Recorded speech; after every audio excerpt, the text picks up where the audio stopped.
Have you ever been blindsided by the people you thought you knew best? Imagine waking up from a life or death situation only to discover that your entire world, as you knew it, had been secretly dismantled. What would you do if your own family tried to erase you piece by painful piece? This isn't just a story. It's a testament to finding the strength to rebuild when everything you believed in crumbles. Before I share the raw details of how I disappeared to save myself, please take a moment to like this video, subscribe to my channel, and hit that notification bell so you don't miss out on more true stories of resilience. And I truly want to hear from you. What's the most shocking betrayal you've ever faced? And how did you find the courage to move forward? Share your story in the comments below. Your experience could be the light someone else needs. I can still hear it. That piercing, endless beep of a monitor flatlining. And then the jolt, the raw, burning pain as they shocked me back. My body screamed. My mouth was bone dry, but all I could do was lie there, blinking under those harsh hospital lights. I couldn't even call for help. Mark, the nurse, had kind eyes, but that morning they were wide with a fear he couldn't hide. He looked like he hadn't expected me to wake up.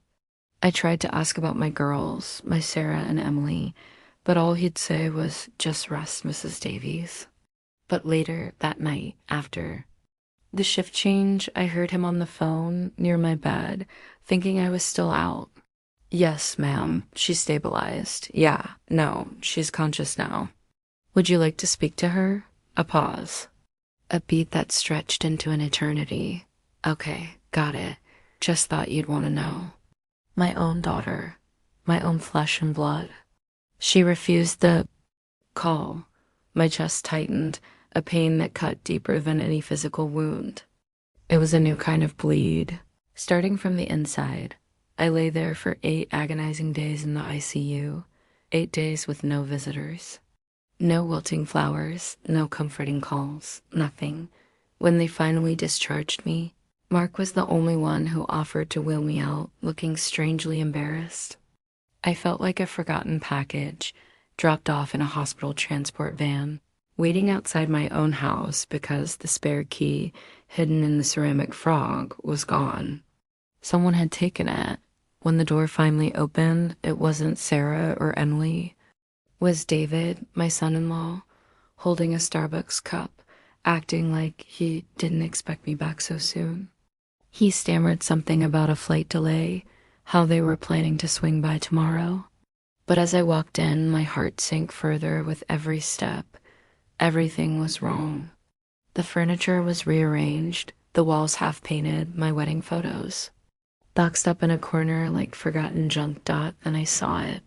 On the dining table, a real estate flyer. My house, charming southern home, ideal for young families. I hadn't agreed to any sale. I hadn't signed anything. But there, on the kitchen counter, was an open file folder.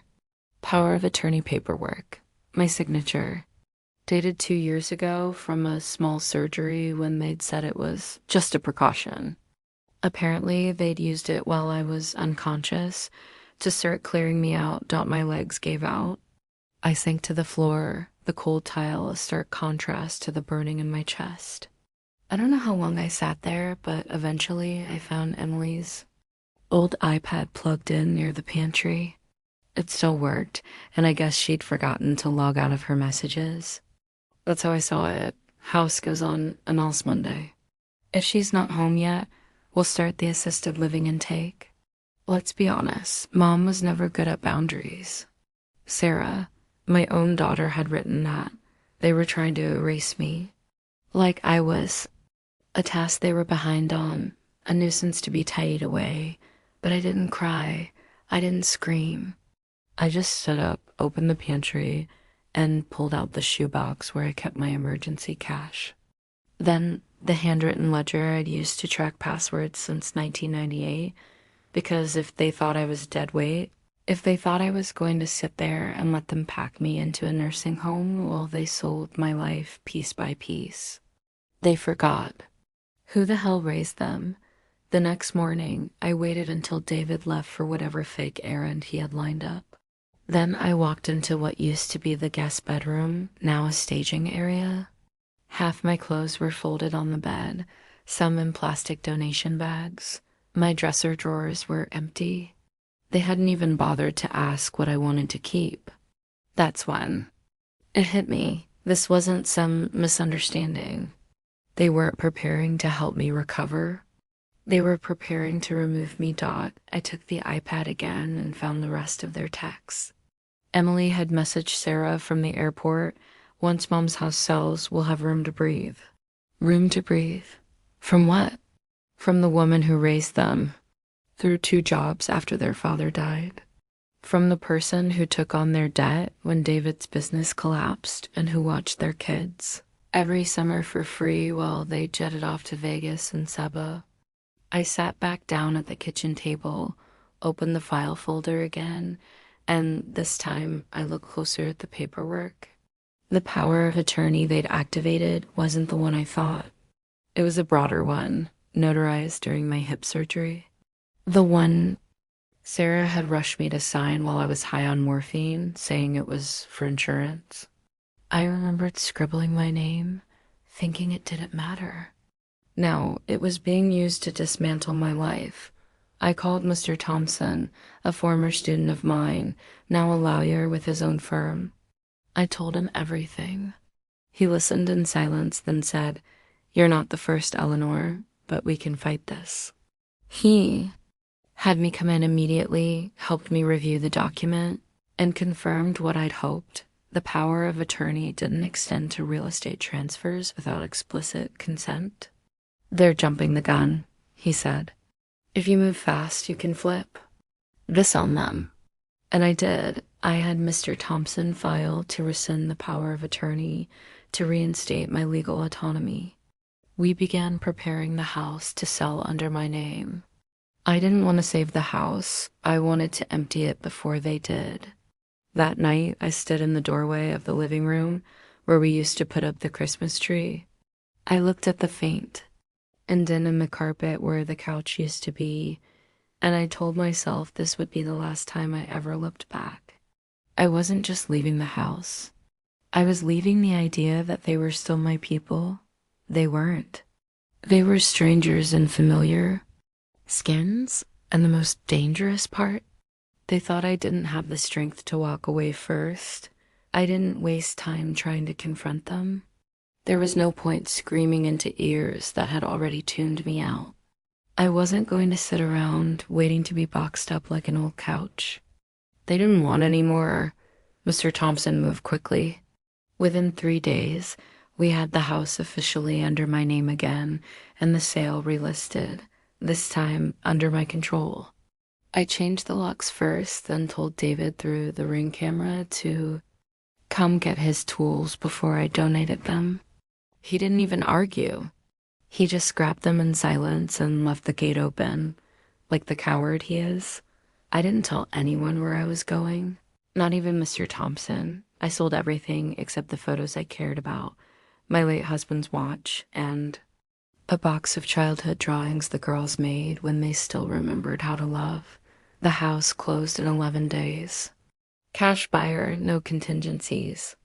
I walked into the bank and closed every account they had access to, then opened a brand new one in a different branch under a different variation of my name, Eleanor Smith, my grandmother's maiden name. I cashed out the rest as money orders and kept the rest in a locked travel pouch under the passenger seat of my car. My dusty silver Corolla was the last thing I kept. Nobody paid attention to it, and that was the point. The night before I left, I sat in my empty living room on a plastic folding chair, ate a peanut butter sandwich off a paper plate, and wrote 2 letters, 1 to each daughter. I didn't put blame in them, not directly. I just said, "You taught me who you really are. Thank you for the education." Then I left the letters on the counter, unplugged the fridge, and took the spare house. Key out of the ceramic frog in the yard. I was out of Charleston by sunrise, heading north on I-95 with no GPS. No destination and no one looking out for me but me. I wasn't running, I was removing myself. There's a difference. They wanted a life without me. Now they were going to. Get it, Dot? By the time I hit the main state line, I'd burned through half a tank of gas, 3 diner coffees, and whatever grief I had left over Charleston. And by the time I pulled into a small town called Elkport, population not worth counting, I felt something close to peace for the first time in months.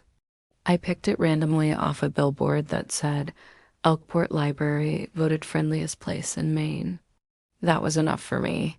I checked into a rundown motor inn, paid cash for a week up front, and introduced myself as Eleanor Smith, retired librarian. From Roanoke, Virginia, widowed, childless, and newly looking for a fresh start. That's the version of me I told them. And the scary part was how easy it was to slip into it. How no one questioned anything. Because in a place that small, people assume you're running from something, and they respect you more for it. I found a small trailer for rent behind a bait shop, fully furnished, $580 a month, no lease required if I paid in cash. The man who showed it to me, Jim, asked no questions other than, "You smoke?" Which I didn't, and that was that. I bought groceries from a local mom and pop shop, signed up for a library card under my new name, and started volunteering there. Twice a week, shelving books. Within 10 days, I was a familiar face. The quiet lady with the southern accent and calm hands who always remembered to ask how your mom was doing. That's where I met Lily, a 27-year-old waitress with a tired smile and a daughter named Mia, who took to me like I was her missing puzzle piece. Mia started calling me Nana Eleanor after the second week, and I didn't correct her. I helped Lily with babysitting sometimes, told her I used to be a teacher, and helped Mia learn to read past her grade level. Slowly, the days got easier. I kept a small notebook under my pillow where I wrote down every lie I told, just in case. I needed to remember who I was supposed to be.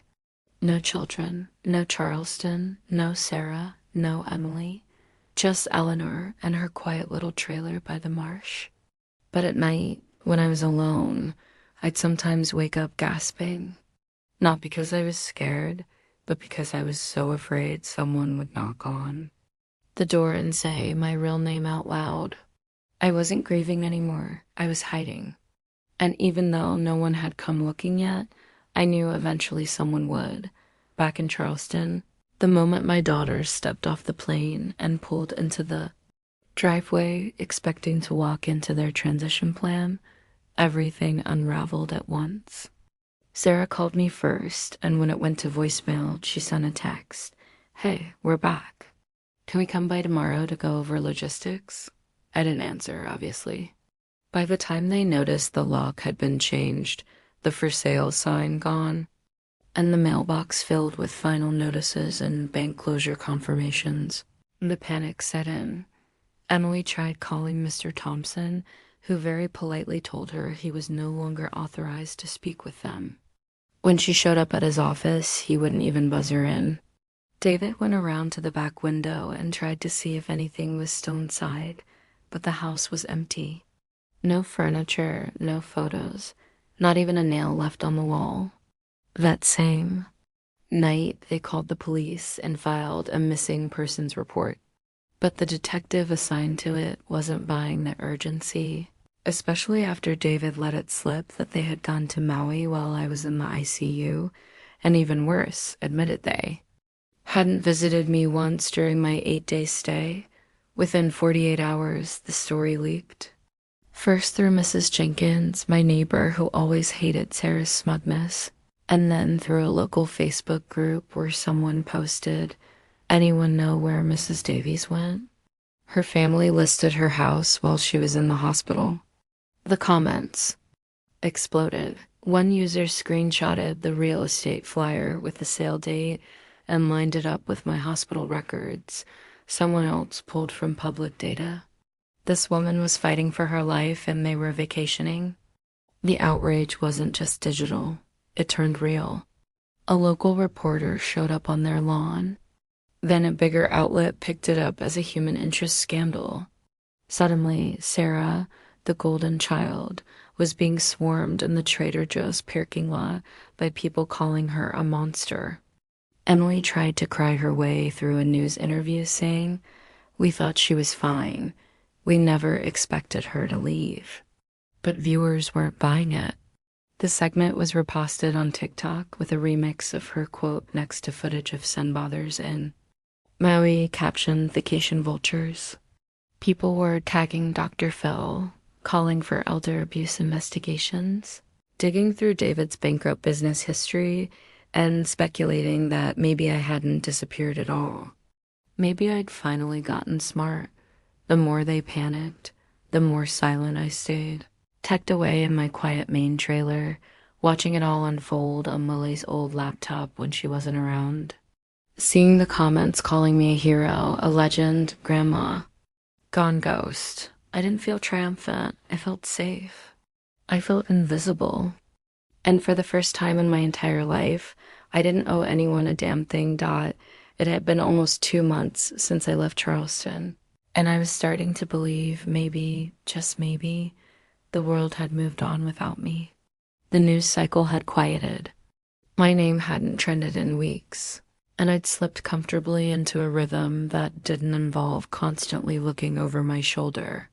I spent most mornings at the library and afternoons helping Lily pick up shifts by watching Mia, who had fully adopted me as her second mother without question. And when her 7th birthday came around, I helped bake cupcakes and hang decorations in the small VFW hall across from the diner where Lily worked nights. Nothing fancy, just streamers, store-bought pizza, and a folding table covered in mismatched paper plates, but it was perfect. Mia asked me to sit next to her while she opened gifts, and when someone handed me a party hat, I put it on without thinking. One of the moms, a young blonde always posting everything, started filming Mia's gift unwrapping.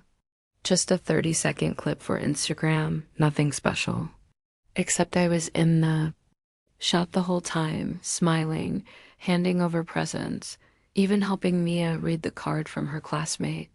It didn't seem like anything. But 3 days later, while Brow's library returns, Lily burst in, phone shaking in her hand, saying, "Eleanor, you need to see this right now."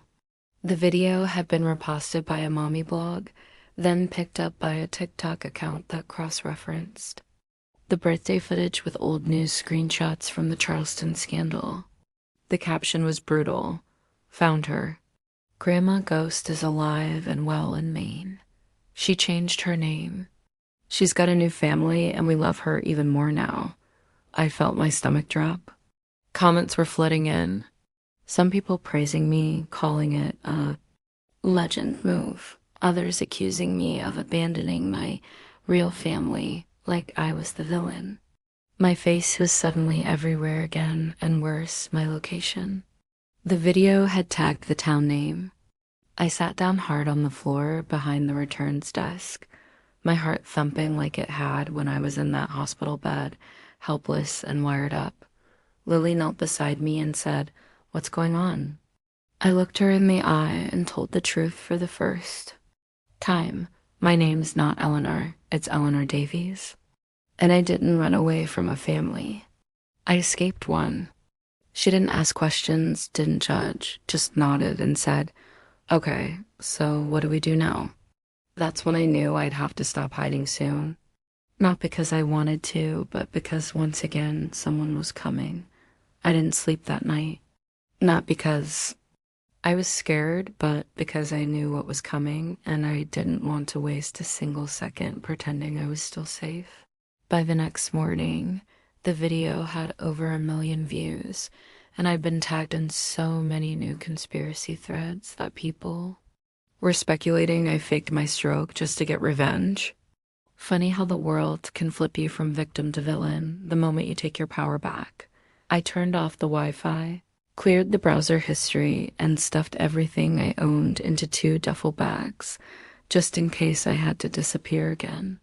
But before I could even figure out where I'd go next, I saw the silver Toyota with South Carolina plates creeping past the library parking lot like a shark in shallow water.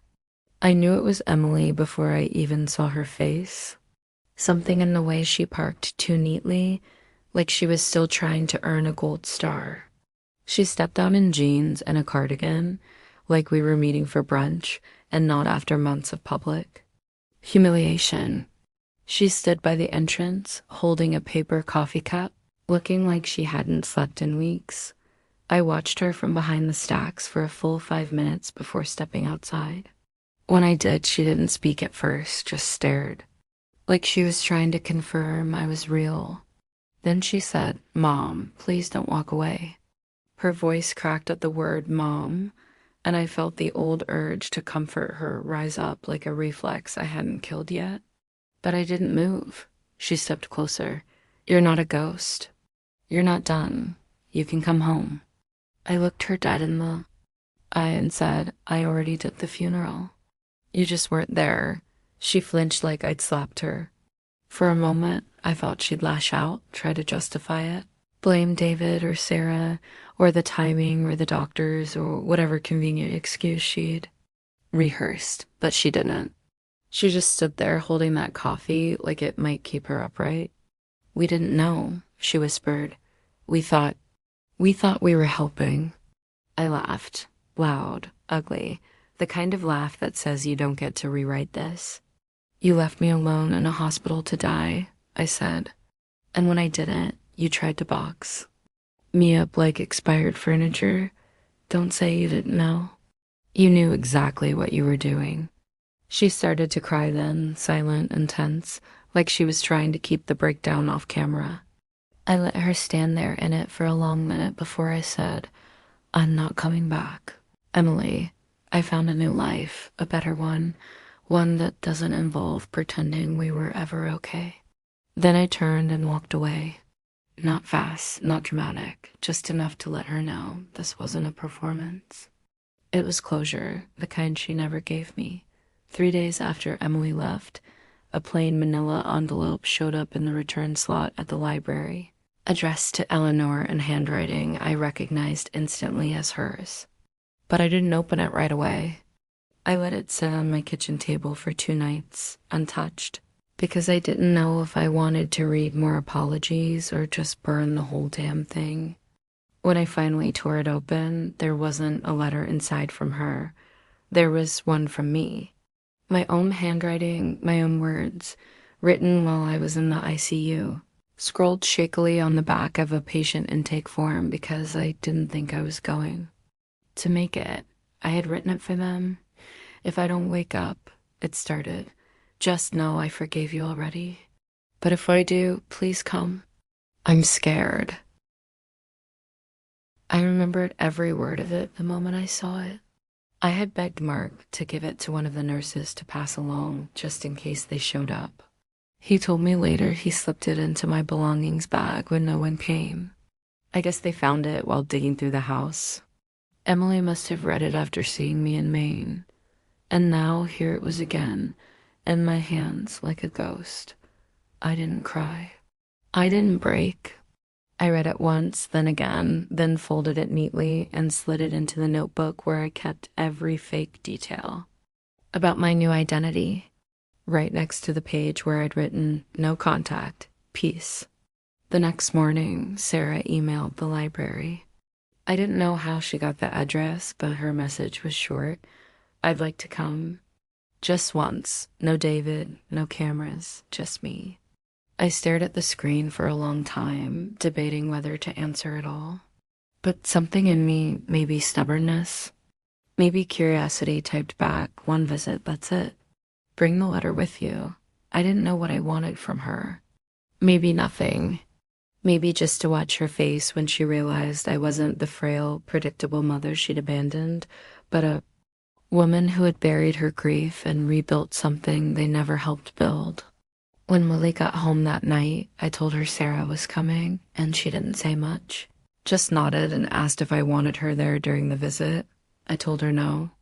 This one was mine to finish. Sarah arrived on a gray Saturday morning, dressed like she was headed to a church brunch. White blouse, perfect jeans, heels completely wrong for gravel, and a nervous energy that made her keep checking her watch, even though she had nowhere else to be. We met at the cemetery just outside town, the one I'd driven past 100 times but never entered. I picked that spot for one reason. It was neutral, quiet, and nobody lies when they're standing near someone who can't answer back. Was already sitting on the bench beside Frank's headstone when she walked up, clutching a tote bag like it was a shield. For a moment, I could see the teenager she used to be, the one who used to sit next to me in hospital waiting rooms while we prayed her father would pull through chemo. She didn't say hello, just handed me the envelope and sat down a few feet away, leaving space like she thought I might hit her. I opened the envelope and saw the ICU letter again. This time covered in margin notes, things she'd written in blue. Pen scribbled responses to each line I'd written back when I thought I was dying. We didn't know it was that serious. I thought Emily would go. I'm sorry, Mom. I was scared. She looked down at her hands and whispered, I didn't know how to deal with watching you get weak. I let the silence hang so heavy it almost cracked. The sky. Then I said, I didn't need you to be strong. I needed you to show up. She nodded like she'd already told herself that 100 times. You think I don't hate myself? She said. You think I sleep at night? I turned to face her and said, I think you sleep better than I did, wondering why my daughters couldn't be bothered to hold my hand while I bled into a hospital bed. She started crying then, real crying. Not performative or strategic, just raw, embarrassed, weeping into her sleeve like she was trying to keep the sound from reaching Frank's grave. We were selfish, she said. We thought we had time. I looked at the stone and replied, so did he. I didn't forgive her. Not out loud, not internally, but I didn't scream either. I just told her the truth. You and Emily are grown women. You made a decision. You don't get to spin that now just because people saw what it looked like. She asked if she could visit again. I said no. She asked if she could send letters. I said she could send them to Lily's P.O. box, but I wouldn't promise to read them. When we stood up to leave, she reached for a hug, and I stepped back. Not harsh, just firm. That part of me, I said, you already buried. And this time, I got to choose the funeral. The next morning, I sat at the little table in my trailer with a fresh sheet of notebook paper, the same one I used to track fake details and old passwords. And I wrote one last letter, not to Sarah, not to Emily, not even to Frank, but to myself. You did it. I wrote at the top. Simple and true. You got out. I listed everything I'd left behind. A house that had turned cold, a name that had been forgotten, and a family that thought blood guaranteed loyalty. Then I listed what I'd gained. Quiet mornings, real conversations, a child's laugh that didn't come with strings, and a woman named Lily who saw me for what I brought into her world, not what I once gave to mine. I folded the letter, sealed it, and wrote on the front in big letters, Eleanor Smith, keep it. It went into a shoebox under the bed with Mia's drawings and the only photo I kept of my daughters, taken long before they knew what the word inheritance meant. That afternoon, I helped Lily trim the hedges outside her porch. And when Mia ran up with a chipped seashell, yelling, Nana, look what I found, I didn't flinch at the name. I just smiled and said, perfect. Let's go build something with it. We sat on the sand for an hour, stacking shells and laughing. Not because everything was healed, but because I finally understood I didn't need to heal it all to feel whole again. I didn't check the news. I didn't open the mailbox. I didn't wonder if another letter would come. The story they tell about me now isn't mine anymore. It's theirs to spin and the world's to digest. But here in this town with no past and no expectations, I'm not Eleanor Davies, the abandoned mother, or the scandalized grandma. I'm Eleanor, just Eleanor. And this time, I decide who gets to call me anything else.